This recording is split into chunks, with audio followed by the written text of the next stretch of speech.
Good morning. Today's date is 2/20/23. We're at the Evansville Wartime Museum, and we're here with Mr. and Mrs. Hargrave, Kip Hargrave, and Terri Hargrave.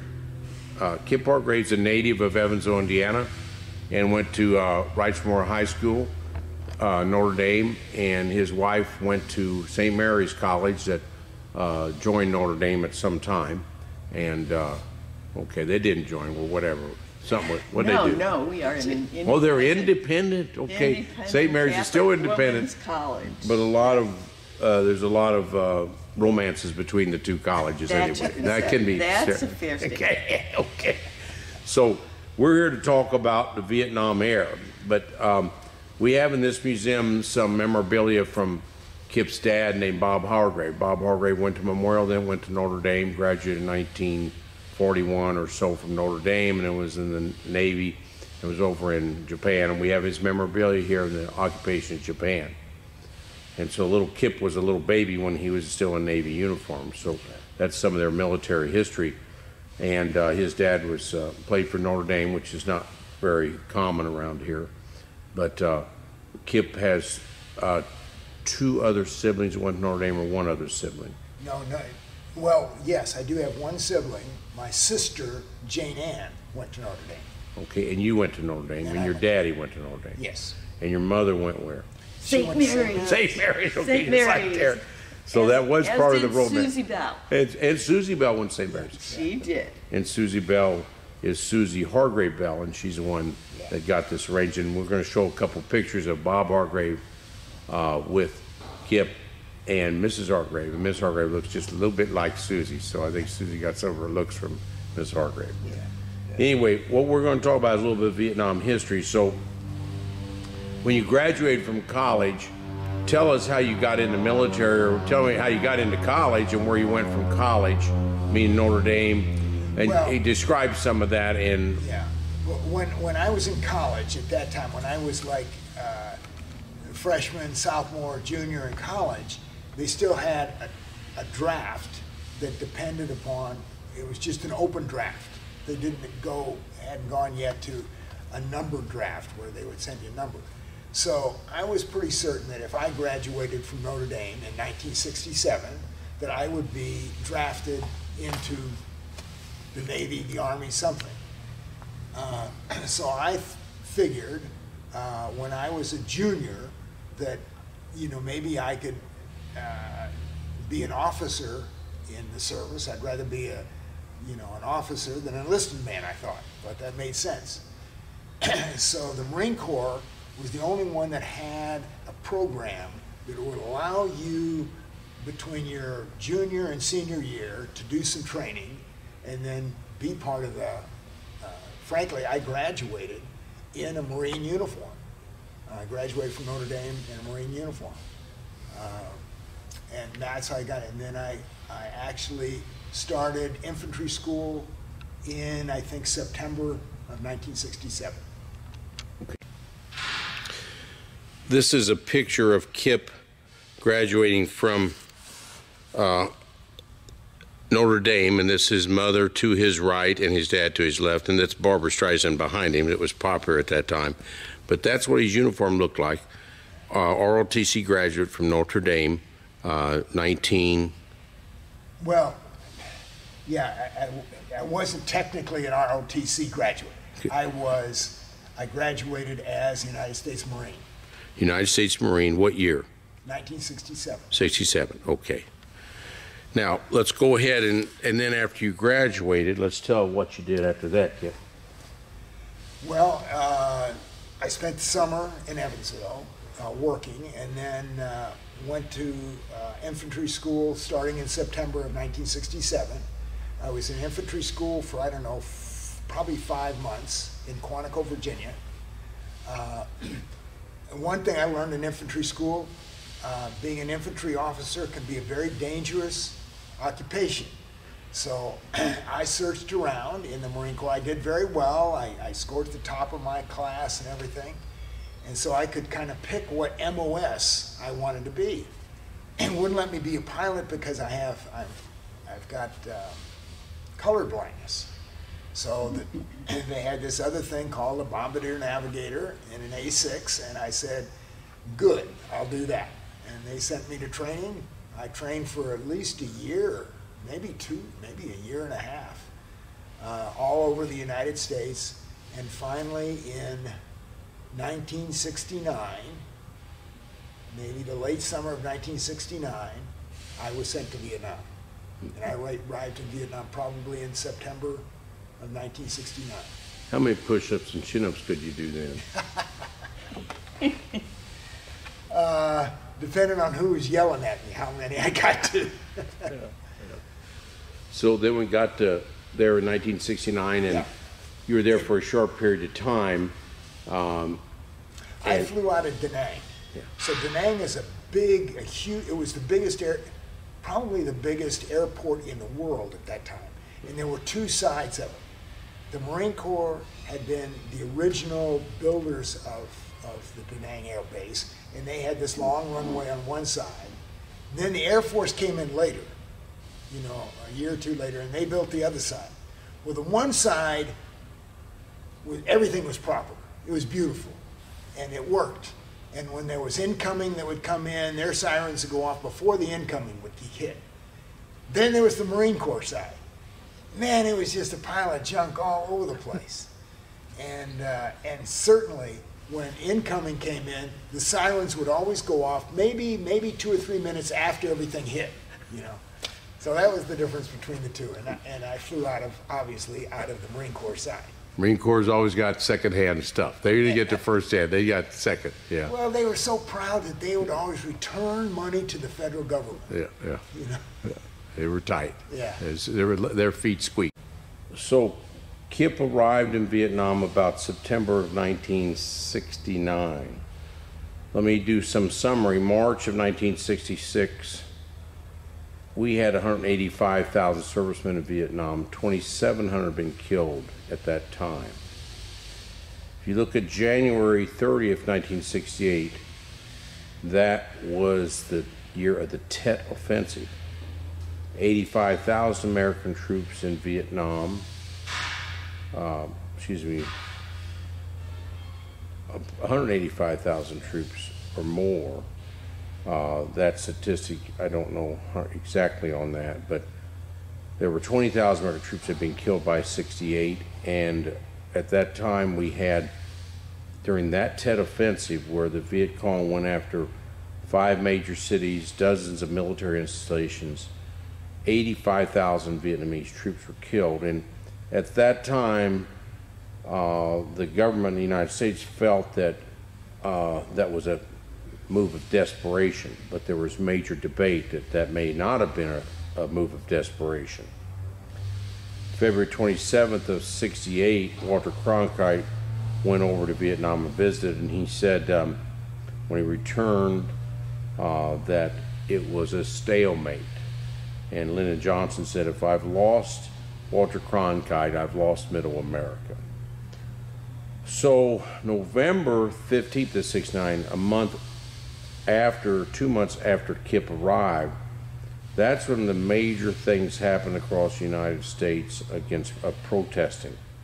May 4th, 1970, U.S. troops in Vietnam, we had 335,000, 50,000 been killed. And that's when the Ohio National Guard opened up on the Kent State, killing 4 and injuring 9. And a lot of anti-Vietnamese sentiment really was strong in the college campus at that time.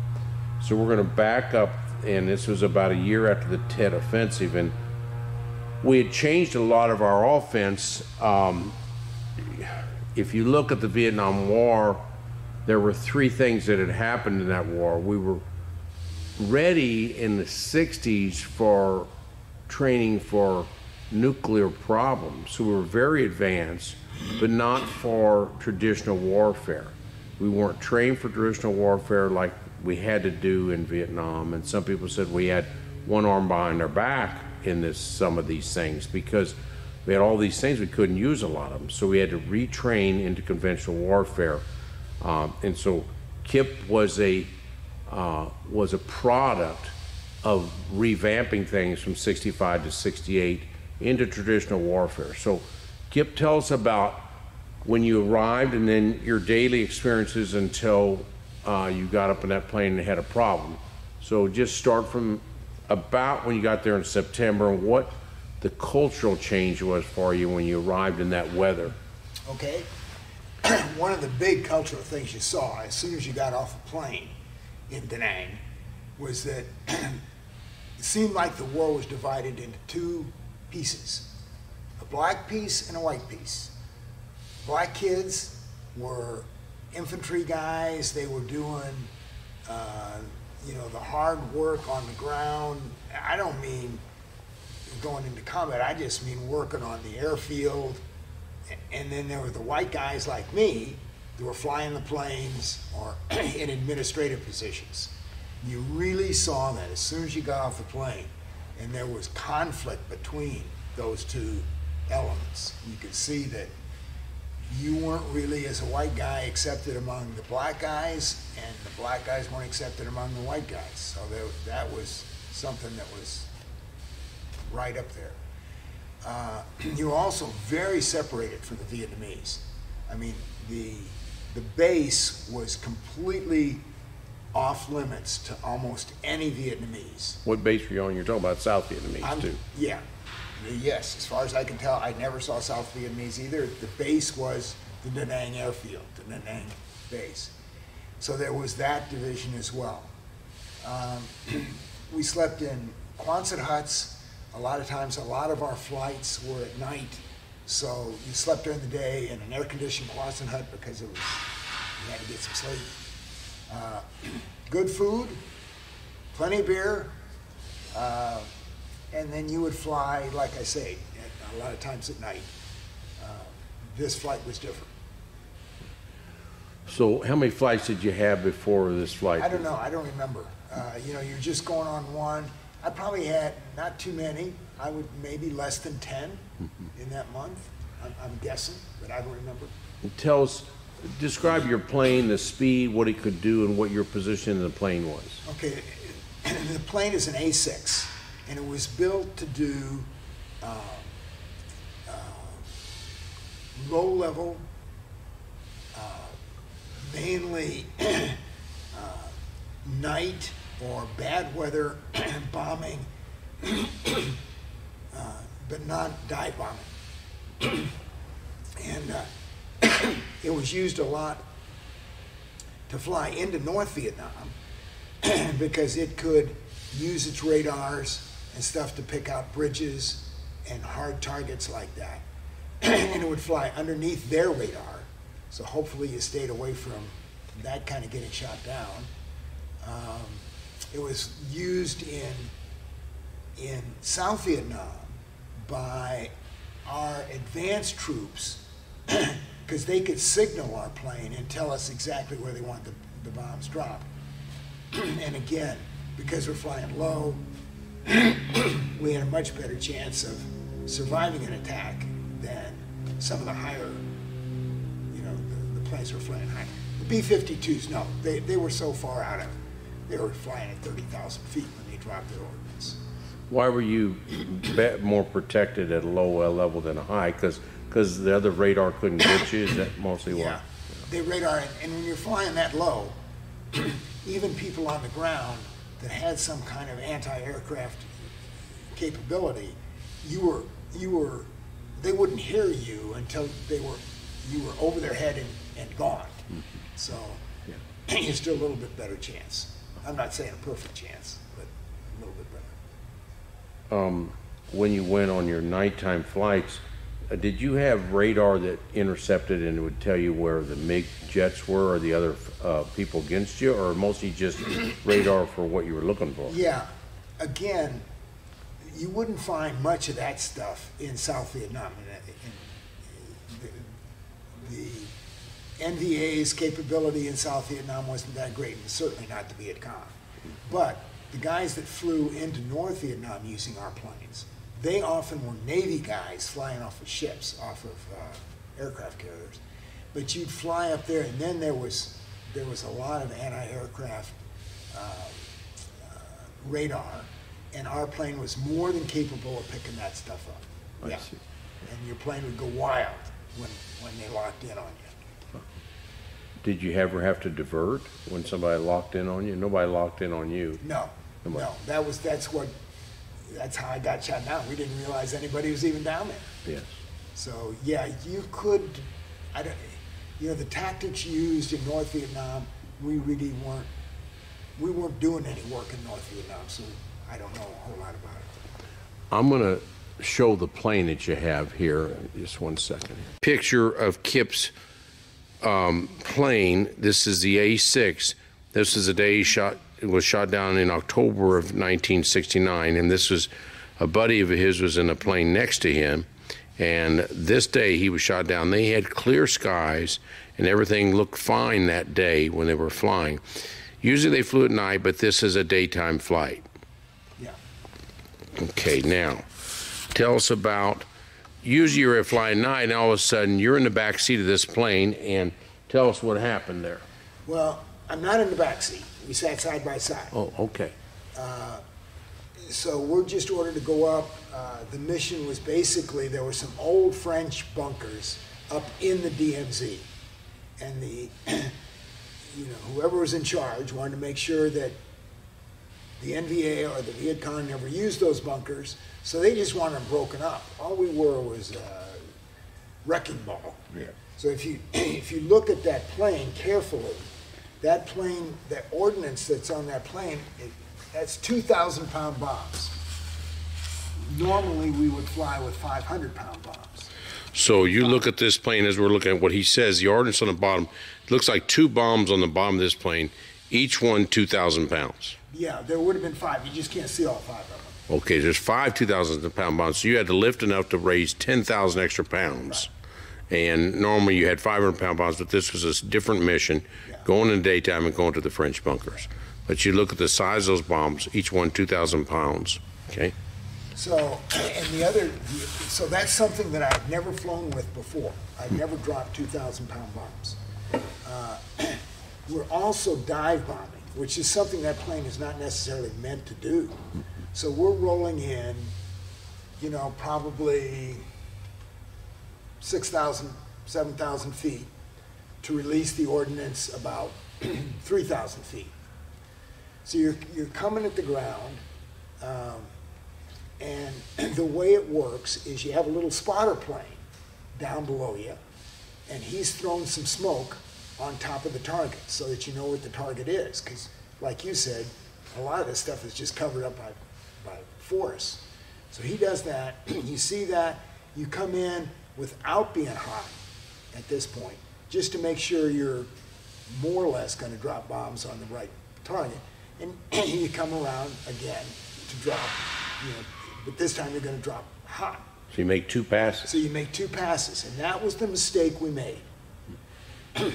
You should never make the same 2 passes, one right over another. But we did. We came right back around and went right down the same chute, probably very close to the time when we released the ordnance. Bang, something happened. The plane just lurched wildly. Obviously, I'd never had that happen to me before. I kind of knew what I was supposed to do, and there's a bar over your head. And you just grab that bar and you pull it down, and when it gets far enough down, there's just a big explosive device underneath the chair, and it just blasts you right up, and it breaks the canopy and you go out. Probably the mistake I made was let my left arm, you're in a big hurry and you pull down like that and your arms go out, and I think I hit this arm on there's a rib. If you could see the plane better, there's a rib in the canopy to support it, and I probably hit that rib. And then, but you're out of the plane so fast, and the plane, the seat will tumble, I think, twice, and then a drogue chute will be deployed, and that will stop the tumbling and also deploy the bigger chute. All that happens so fast that the human mind can't pick that up. So if you're not sitting in your in your parachute, by the time you realize it's all gone on, it's too late. It's something's gone wrong, and you're not going to be able to. So the next thing I knew, I'm in the parachute, I'm coming down, I can't see anything. I think, God dang, So you reach up to your face, and my helmet had been turned around. And I pulled my helmet back around, and as soon as I pulled it hit the ground. In your seat? Where you had your seat Nope. too? No, your seat The was gone. seat gets, when the main chute deploys, it deploys with enough force that the seat falls away from you. I see. So I just hit the ground. I was probably, within seconds of not having my chute deploy. Because I hit the ground that quickly. You were at 3,000 feet about when you probably hit, Yeah, maybe but- 2,000, just enough for it to. Most parachutes need at least 500 to 1,000 feet, so you were probably at the borderline of it holding you. Yeah. Yeah. I mean, you're coming down, probably 400, 450 miles an hour at the ground. Yeah. It doesn't take long to go through 1,000 feet or 2,000 feet. So then, I'm just sitting on the ground. The parachute that you're wearing has a little radio in it. And so long as you stay there, the good guys know where you're at. And they tell you, don't take the parachute off and run away, because then we don't know where you're at anymore. Well, I mean, that's the first thing you want to do is get that, get the hell out of there. Fortunately, I'd broken my leg, so when I tried to stand up to run away, I couldn't. And probably a Navy helicopter was there within half an hour, I would say. And they couldn't land, it was too rough. So they dropped a couple guys on the ground somewhere or another, I don't know how, I didn't see that. They came down, a couple corpsmen, came down, found me, got me, just In a gurney? Put you in a gurney or put you in a No, rope? they have, the helicopter came over us and had a kind of a Harness. cable that came down out of the helicopter with just a little harness on it. And they just stuck me in the harness and, picked me up into the helicopter. And that's where, I had busted my arm bad enough to cut a major artery. And, but I was in shock, so my body is clamping down on that. As soon as I get up in the helicopter, though, you relax and poof. But those guys are good. They put a tourniquet on you down Right away. below on the left arm where you were bleeding out. Yeah, right. And what part of your leg did you break, Kip? Right in my knee. I broke the ball off the end of the knee there. Patella, you broke that off? Yeah. They put another one back in, or what did they do? Well, they finally just put a screw through it, a bunch of screws through it, and stabilized it. I never got full flexion nor extension on that knee, but many, many years later, they replaced it, and I was, able to start riding my bike again. That was the problem. When I talked to my Your right knee or left? right I see, and left arm, yeah. and left arm. Yeah. Let me show a picture of this bombing here, or where you went down. And why don't you, Terry, let me see if I can get focus first. Okay. Let's see. Now, this is in daylight. How'd you have this picture? The other guy took it? Yeah. Yeah, Okay. buddy. The other plane that his buddies in, point there, Terry, where you think where they were. They're right there in the middle. That's that little smoke vertical is where his plane went down, so he probably parachuted. It was a little different place than that. And then let me see him in the gurney there, Terry, or when he was getting fixed. So this is what the smoke looks like. This is probably from 7,000 feet, and they're seeing this smoke right in the center there. This smoke right here is probably where his plane went down. And then here's a gurney, or here's him. What hospital were you at there? Is that in Da Nang? Great Lakes. No. Oh, he went to Da Nang, then went to Great Lakes, and they fixed your shoulder and then fixed your leg. Yep. So there he is in a wheelchair, and Great Lakes Naval Hospital. 1969. Probably a naval hospital. There's a naval hospital as you went to a private hospital up there. Got any others here? No, it was Naval Hospital. Okay. You see that picture of that plane there? This is the side of his plane that he went up. This is right before he went up in that plane. This is him, Kip Hargrave, and that's the A6 plane getting ready to get in with a two-seater up front. And they had two ejection seats, a pilot and you. So so two places. Both ejected. Both survived. And both survived. Yeah. He get hurt at all? They say, I never saw him after that. They say he lost the big toe on his left foot. Uh-huh. Yeah. But that was it, probably from maybe the land or something. Yeah. Now, after all this, that's a really big deal. Then tell us about your life after that, or before we get to life after that, Vietnam War ended totally in '75, and they ramped it up. Nixon ramped it up and started really hammering them in '73, and they sort of gave up in '73. But '75 they wrote a peace treaty or something. But you went into harm's way, and we have a lot of other generations, and our freedom is our most cherished thing we can have. One of our most cherished, our health, our freedom of everything. But you and Terry have lived in other countries because you worked for the Marinos and done a lot of other things. Maybe you can tell us a little bit about both you, Terry, and you, Kip, about appreciation of our country and the things we have here and how you've learned to appreciate them, not just from the military, but from being overseas. Well, my thing is, I think after the Second World War, the United States became very responsible for peace in this world that we live in. And it's been a difficult responsibility. I think at certain times we've done a pretty good job of maintaining freedom not only for ourselves but for a lot of other people. Other times I think we've done a terrible job. And to be honest, I'm not sure that we did a very good job in Vietnam.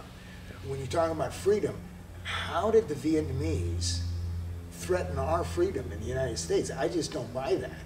And I don't buy it in Iraq either. It doesn't make any sense to me. What's going on in Ukraine right now makes a little more sense. But I just don't buy that. And then my experience in El Salvador and in Bolivia was that the United States can threaten the freedom of other people for its own economic good. And you want to say, man, that's not what the world's looking at us to do. And the world really depends on the United States to uphold those kind of values. We cannot fritter that stuff away. And there's a fellow that lives with us right now from Zimbabwe in Southern Africa. And it's taken him a long time to kind of open up. But he'll tell us, the world doesn't necessarily trust the United States. And that's not a good thing. Yeah, we became an empire in 1946, and empires don't last forever, but sustainability of the empire depends on a lot of things, and our freedom depends on a lot of military, but also about our ethical standards. But if you just go back to Vietnam, before I let Terry talk about the same question, 2 million civilians were lost. You look at World War II, how many civilians were lost in China and in Russia. But 2 million civilians were lost. 1 million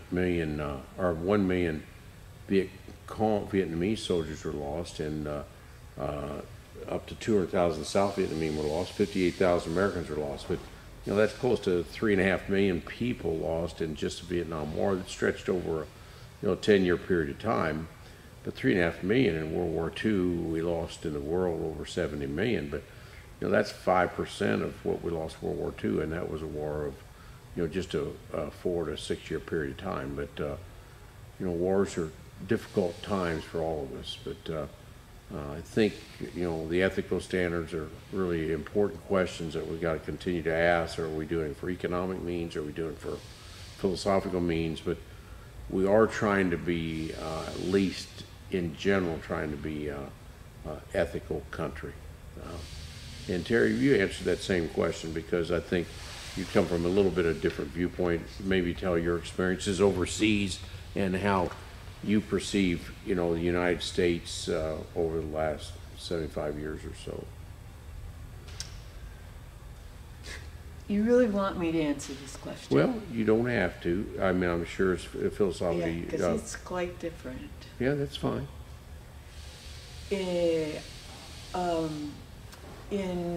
I graduated from St. Mary's in 1968, and with a degree in biology, and I went to Scotland in September of 1969 on a Fulbright fellowship to study reproductive physiology in the mouse model. In lay terms, I was studying how an embryo can survive and attach in the womb of its mother and not get rejected, and what signal does this egg give to the uterus that it's there and ready. So I lived in Scotland and was working with a team from all over the world, from Australia through the UK and New Zealand. And I also worked went to the University of Edinburgh's Catholic Students' Union, where there really were people from all over worshiping. And what I learned was that Britain's view, or the world's view of our war in Vietnam was not a war to rescue people from communist rule, which was, what I had thought before. And they saw it more in terms of racism. And I'm not quite sure how all of that connection went through, but I started really asking questions about, what is our motivation? What are our ethics? And didn't buy the line of that I had been taught in the United States. I applied to medical school from Scotland and went to Johns Hopkins for 4 years, and then did a residency in pediatrics for a while, but wanted to learn more about children and what are the things that help children to develop in a healthy way, and what is the system in the United States for our kids. This was at the same time when a lot of information was becoming available on attachment, on how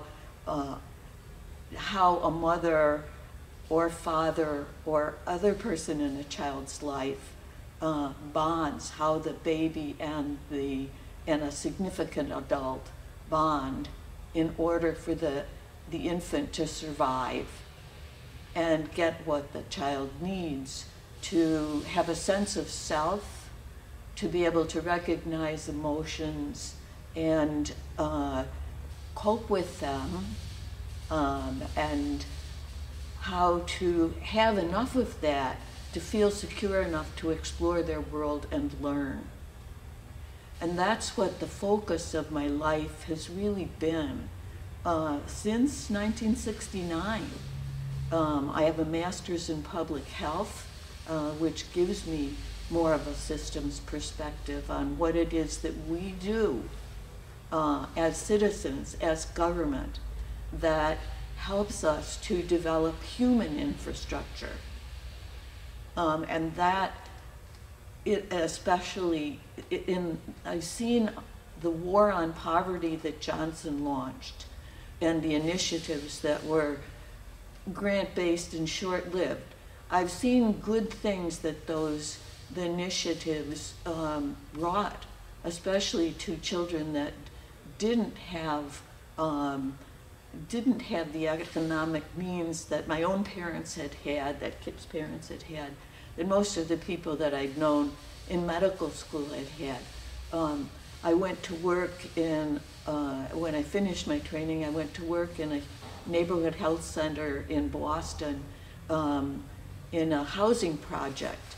And none of my kids, none of the people that I got close to in a doctor-patient relationship had what they really needed to do those things that I just talked about that help a child to grow well.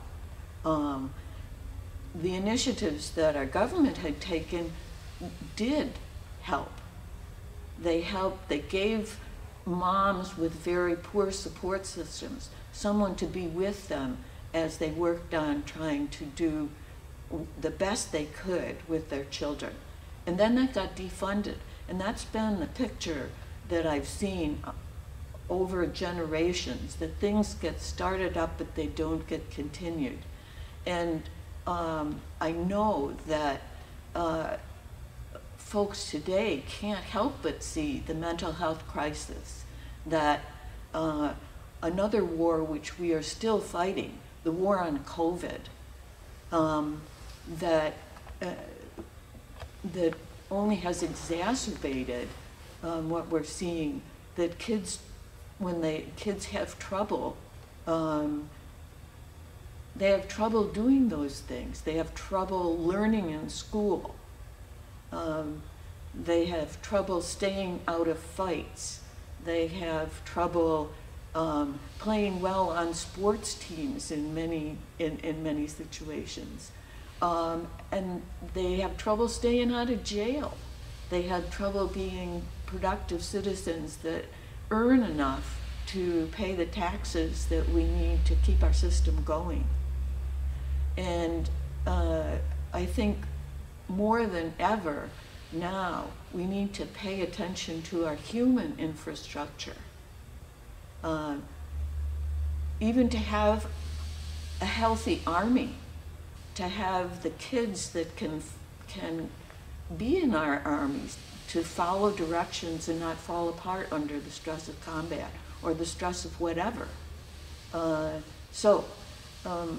My take on this is that we really need to fund the systems of care for our families, especially families that are pregnant and parenting kids 0 to 5 when the brain has its biggest time of development, and the systems for responding to arousal, like the sound of a sound that resembles a bullet, how to be able to say, oh, that's not a bullet, that's just fireworks, and then to shut our arousal system down. All of those things come into play and are kind of set with our early childhood experiences. So my focus as a professional, as a healthcare professional, pediatrician and child and adolescent psychiatrist, is on funding what we need to build our citizenry. Yeah, a lot of comments there. They're very good. In the 1960s, I think LBJ got more social order, laws and things passed than any other president, because he had a Democratic Congress.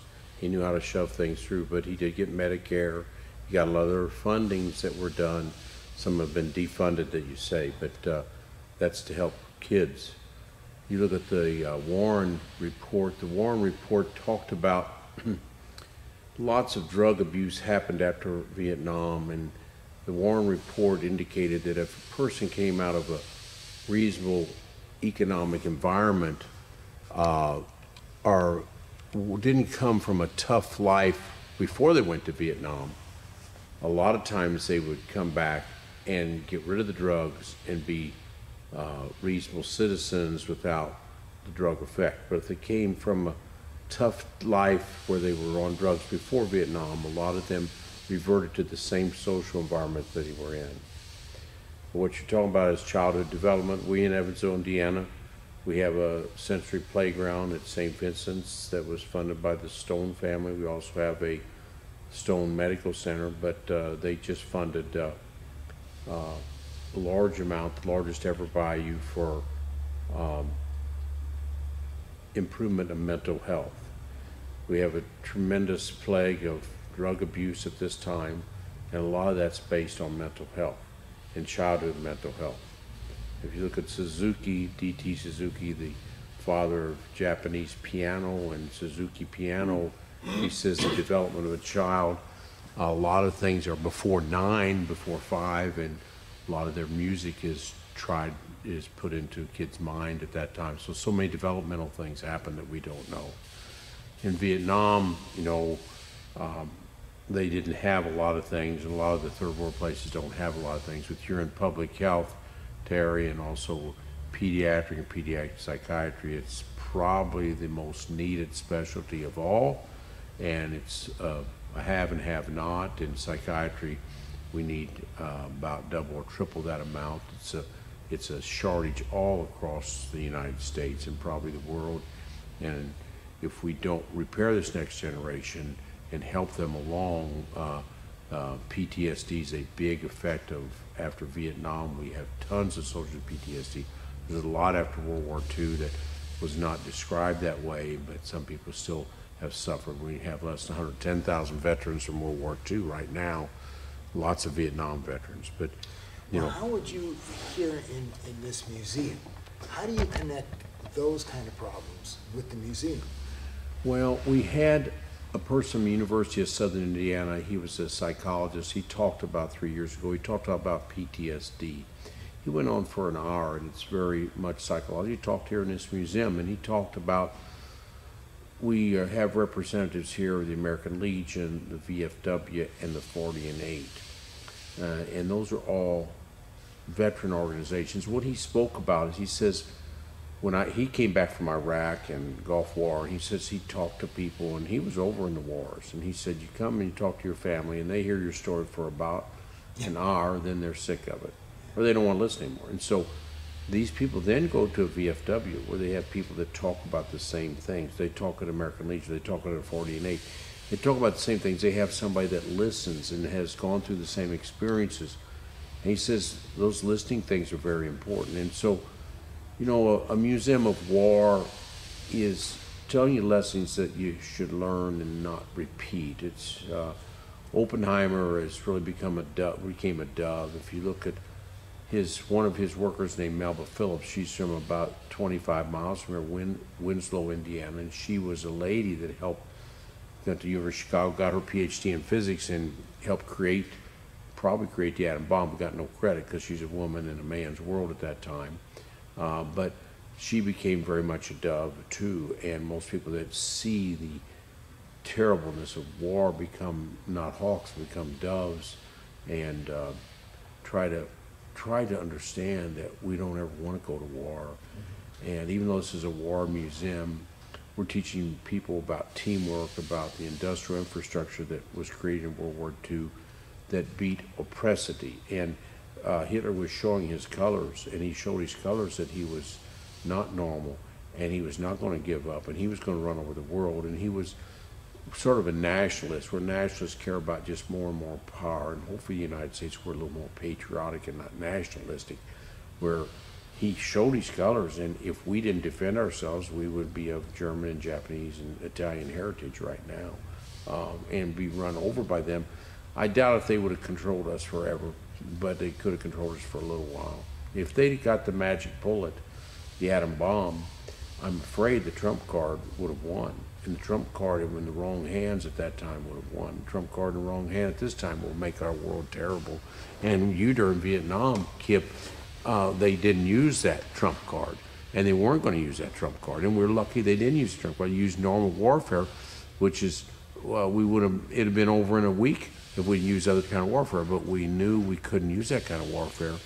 And so then we had to play the game that we were playing in World War II without or with conventional warfare instead of the nuclear bomb. How the museum helps kids and why it's going to help, other infrastructures.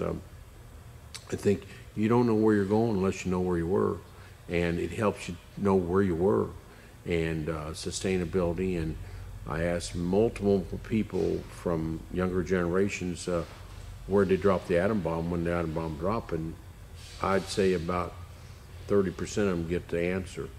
And that's changed our world, and it can change our world in a second. And I think that's not taught. And I think that's part of what our mission is at this museum, is to teach. And that's what we're doing, and that's what we're having you interviewed for. And I know Terry has a different view. She's not really in the military, but she's in a thing that all these young kids we're going to have in the military, their average age 18 to 22, it's very important that they serve the military the right way. And if they're brought up the right way, they can serve it the right way. You can't have problems in an industry, you can't have problems in the school, you can't have problems in the military. And problems a lot of times are psychologically based. And we know less about the brain, we know everything else. And we take care of your heart in 5 minutes, we take care of your bones in 5 minutes, and then we take care of your mind. It's a lot tougher road and a lot less resources for the mind. But in Evansville, we're hopefully going to be a premier example of that, of trying to help with the mind of kids. And it's a multifactorial. It is so complicated. It is social work. It is psychology. It is psychiatry. It is the school system. It is multifactorial, harder than probably any other disease to deal with. But I guess where I'm going is, how do you make a museum like this, which is so valuable? As Terry was saying, this is really impressive. Yeah, this is Very impressive. This is an impressive museum. I've been in a lot of museums. Yeah. How do you make it not just a museum of war, but also of peace? How is there something? And I know building peace isn't as sexy as war. There's no planes. There's no, But I think that kids, not just kids, all of us have to struggle with what our world is going to look like. And having this kind of place, struggling with it, is a good thing. I think that, but you don't want to glorify it. You don't want to make it look like, oh man, that's really cool. Like the flight stuff. That really looks cool. And you can do that these days, right outside of Syracuse. They have an outfit that just flies drones all over the Middle East. These guys are sitting in Syracuse, New York, killing people in the Middle East. And, it's just like they play their games. First of all, I can't answer that question. It's too deep. But I took my cousin to the Annapolis Museum, and she's really a big dove. Yeah. And she says, why do you have all these museums on war? Why? And I thought about that, and I reflect, there are a lot of war museums in the United States. She says, why do you have all these museums on war? Why do you do this? And I couldn't answer, and I still can't answer. But, the peace aspect of it, the Versailles Treaty, and why the Versailles Treaty didn't work as well as it should, why you just hammered the Germans down. You hammered them down so bad that we learned that lesson after World War II, that we don't just take everybody away from you. You have to rebuild. It's like you look at Napoleon, look at Alexander the Great. Alexander the Great absorbed societies, became part of societies that allowed him to be successful a little bit more than some of the other conquerors. I think there's lessons to be learned, but your question is too deep, but I think we need to work on that and have a peace motive. We have the chairman of the school system on our board, and we're working with schools. We're going to the summers, and we are marrying the schools, but we need to marry them the right way. We've been married to them for 6 years of teaching about World War II during the history lesson. But I think we're going to need to emphasize more about peace and how important it is. And what I've already said about Oppenheimer and Melba Phillips, they're total doves. You go look at these most aggressive soldiers that we have. They become people realizing it is a terrible thing. So I think if we can somehow get that point across, that needs to be. People like Chesty Puller, tough Marine, but spent enough time fiddling around in Nicaragua, in Central America, where, you know, what the heck are you doing down there? And he finally said, this is bullshit. We don't belong here. This. Unfortunately, you know, when he pulled out, they left somebody behind who was a lot worse than he was. So yeah, I think people, you know, exposing young people to thinking military folks is a good idea. You know, you don't want to go to war unless you really, really have to. You got to push that very hard. Is this really something we need to do, or is this just something we'd like to do because it would mean, like Ike said, you know, it benefits the industrial complex. Man, we don't want to go to war just to build more tanks. You know, that's not the purpose of this stuff.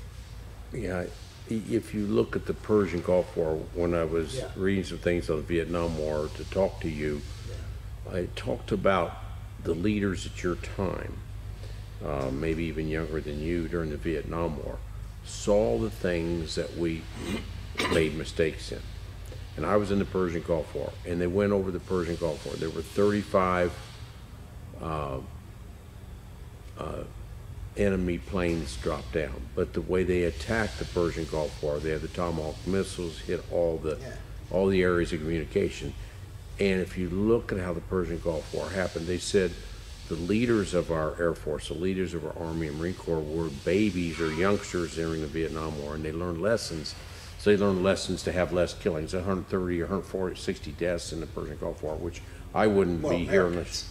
Americans, yes, yeah, Americans, but a lot of others that were deceased. Yeah.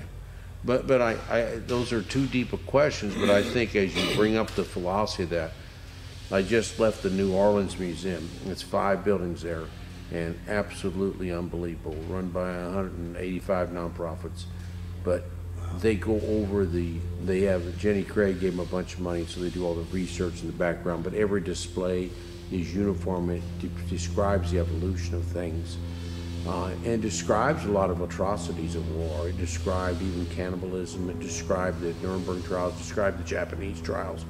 It is the #1 attraction in New Orleans. It's the second most attractive museum in the world today. It's a war museum, but they get to the element of peace there, I think, but I'd have to look at it deeper. But we build all these things. It makes industry, it makes everybody develop more when we have to be at the cutting edge when we're at war for your survival. And I look at, you look at Japanese population after World War II, where they couldn't rebuild their army. Well, they rebuild their economy. So in the 1980s, they were a very powerful economy, where 30% of our gross national budget went into either space or the daggone defense. And you chew up 30%, and they chewed up 0%. It's a big difference in how their economy grew with the Deming effect. It was an American that was rejected by us, and he went and revived Japanese, and the Duran. Those two are the way why Toyota is so successful, because it's a culture. And it's much more complicated for kids to deal with. You know, what was the process of building peace after the Second World War? I mean, but I think that those kind of questions are important. You know, how did the leaders of the victorious Allied, Russia and Germany and the United States, how did they get together and build what we have today? What mistakes did they make in that building? How does the United Nations work? And then, the treaties that finally the United States and Russia, or the Soviet Union, built to protect us from nuclear war. Wasn't perfect by any means, but I think those kind of questions are important questions too for a museum. And I think that museums, that show this kind of thing, need to deal with that. If it's nothing more than displays that really force people to read and try to understand how this is going, because I mean we're we could easily slip into a war with either China or Russia or both in the next 5 to 10 years that would make the Second World War look like peanuts. So what you brought up, you know, I was in, you were not in the service all that time during the Reagan administration, but he built a 600-ship Navy, and if you look, Russia, Tiananmen Square happened in '89, which I thought it would change civilization. It didn't change much at all. I knew it would change, and I was totally wrong. But the other thing, in '89, Russia collapsed, and Reagan just built it up and just squeezed him out. Soviet Union collapsed. Soviet Union, so essentially Soviet Union. But you know, so to be a superpower, you need education, you need a good business, and you need a good military. The United States has all three. The Soviet Union had good military, had a good education system, but they didn't have a good economy. And that's why they didn't survive. And we crushed them in '89. But then the problem is, who is your enemy now? We have all these nuclear subs, who are you aiming at? The problem is, you know, these terrorists, you don't know how to shoot a bullet at them because you don't know where they are and you can't find them. So our enemy is so crazy, and if a terrorist gets in charge of nuclear material, it doesn't matter what we're talking about today. It doesn't matter. And I think the ethical standards are everything that both of you learned in college. You've kept those ethical standards, but you know, philosophy comes after technology. Once we create something, we utilize it. Just mankind just uses, and then they talk about the philosophical concepts or the theological concepts to manage that, and always that trails technology. Technology gets something to discover, then you've got to manage the philosophy of who to use it and what to use it for. And both of you are very educated and very much into philosophy, and I think those type of things that we will make an impetus towards peace here. And I think that takes a lot of work, but we've got a lot of people interested in it. We will make it happen. But I think your discussion of that is very important, you know. And how about any other major things to add? Because this is, you know. How about you, Terry? Well, I guess from how to build our nation from its human infrastructure. I think we've come to appreciate the social determinants of health, and like having a roof over your head, like having enough food to eat and clean water, decent health care that's available for everybody, and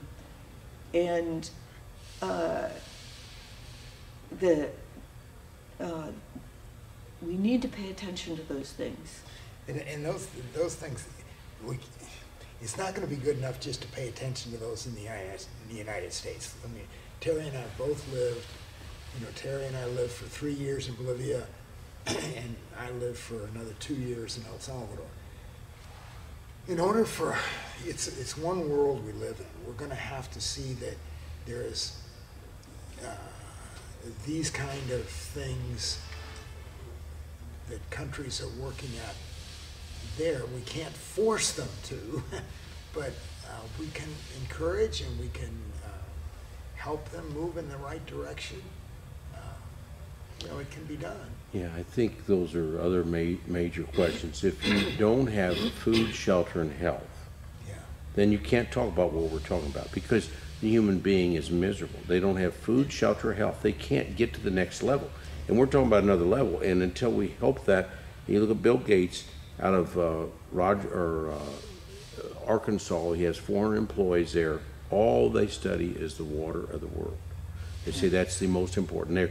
Only one person speaking the language of the United States. The rest of them are speaking foreign language. It's right next to Bill Clinton's presidential museum, but it's the waters of the world, totally funded by Bill Gates Foundation. And they go to every place in the world, and water is crucial. Water, just a simple thing. And so, and like we got all these EPA rules here in the United States. Don't put the oil here, don't put the oil. You go to another country, they're throwing the oil anywhere they want.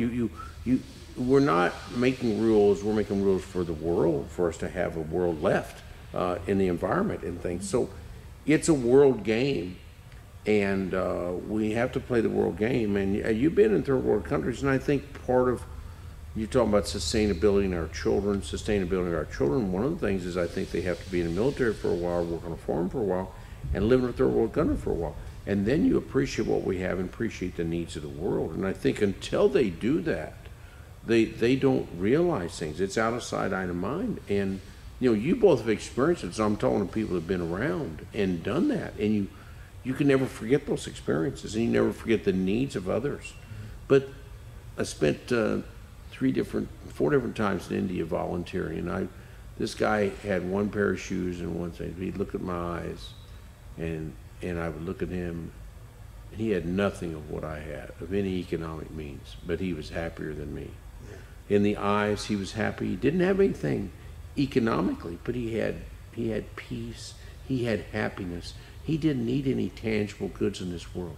And I said, wow, he just taught me a lot. And you saw that in where you were. Did he have people around him that cared about him? He just walking around. I just talked to him about things. I mean, and you saw them in the places you've been. The people were happy, and they didn't have everything. No, you're right. The only 3 things you need is maybe 4 things: is spirituality, you need the food, shelter, and medical. You get those 4 things, you don't need a lot. You have another adult that cared about you when you were a kid. Well, there's a lot about love of a child, even an adopted child, even a child doesn't have his own mother, but they need the word love. They need the feeling of love. They need that love as a very young, even 3-month-old. They've been studies of the psychologists where they do a 3-month-old doesn't have any touch, doesn't have any feel, doesn't have any sound, compared to a 3-year-old does, and that kid can even die without that human touch. Absolutely. Yeah. So I mean, those are so crucial, and those are intangibles, but so tangible, so intangible, such an irony. Listen, guys, I hate to say this, but we got to go to